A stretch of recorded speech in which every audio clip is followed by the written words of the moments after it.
Selamat pagi, salam sejahtera. Isu hangat pagi ini bawa Malaysia kembali ke persada kejayaan, kata Agong. Berita sepenuhnya.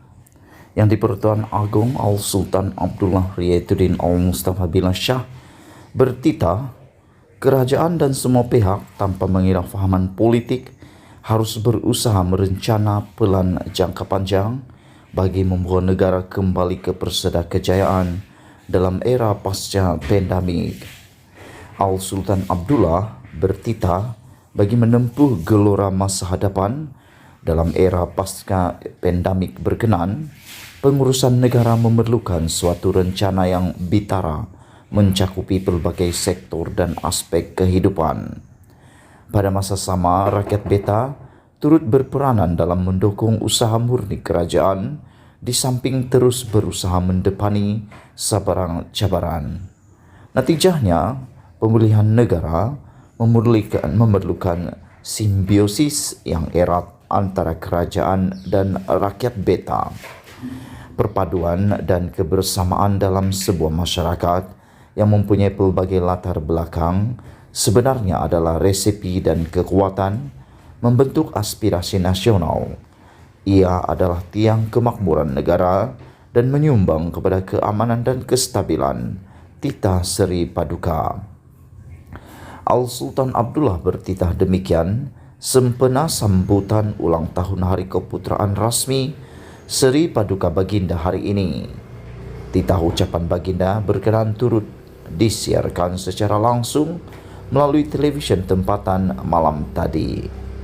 Yang di-Pertuan Agong bertitah, sektor ekonomi dan kehidupan seharian rakyat juga menampakkan pemulihan bermula daripada pembukaan semula sempadan negara pada 1 April 2022 lalu, dan Baginda bersyukur kerana pandemik COVID-19 kian pulih, sekaligus rakyat berupaya kembali menikmati kehidupan seharian yang sebelum ini terjejas akibat pandemik itu. Titah Al-Sultan pada hakikatnya bukanlah suatu perkara mudah untuk mengemudi negara keluar daripada kesan pandemik COVID-19. Justru Seri Paduka mengajak seluruh rakyat negara ini untuk berganding bahu dalam kesepaduan yang erat ke arah membentuk Malaysia yang gemilang.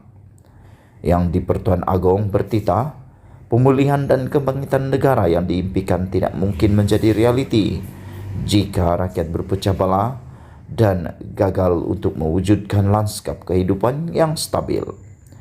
Sebagai rakyat Malaysia, kita semua perlu berganding bahu dan menggalas tanggungjawab masing-masing. Ibarat kata pepatah, ke bukit sama didaki, ke lurah sama dituruni. Titah Seri Paduka. Seri Paduka turut berpesan kepada rakyat untuk terus menyokong usaha-usaha dan dasar kerajaan agar program yang digubal dapat dinikmati oleh semua orang. Al-Sultan Abdullah juga mengajak pemimpin negara dan anggota perkhidmatan awam untuk terus berkhidmat setulus hati dalam menentukan sosioekonomi rakyat Baginda terus dilindungi dan dibantu demi kelangsungan hidup mereka. Seri Paduka turut menzahirkan rasa gembira Baginda melihat rakyat daripada berbagai bilang bangsa dan agama menyambut kedatangan 1 Syawal dengan suasana yang penuh kemeriahan dan kegembiraan. Selain itu, Al-Sultan Abdullah dan Raja Permaisuri Agung Tunku Haja Azizah Aminah Maimunah Iskandaria turut menzahirkan penghargaan dan terima kasih Baginda berdua atas ucapan tahniah, ingatan dan doa yang telah disembahkan, yang menjadi kekuatan Baginda terus memayungi negara dengan adil dan saksama.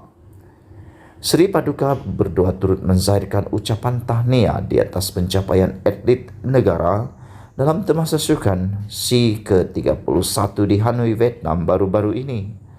Mengakhiri titah, yang di-Pertuan Agong merakamkan ucapan terima kasih kepada kerajaan, anggota pentadbiran, pejabat awam dan anggota pasukan keselamatan yang menyumbang kepada kesejahteraan negara.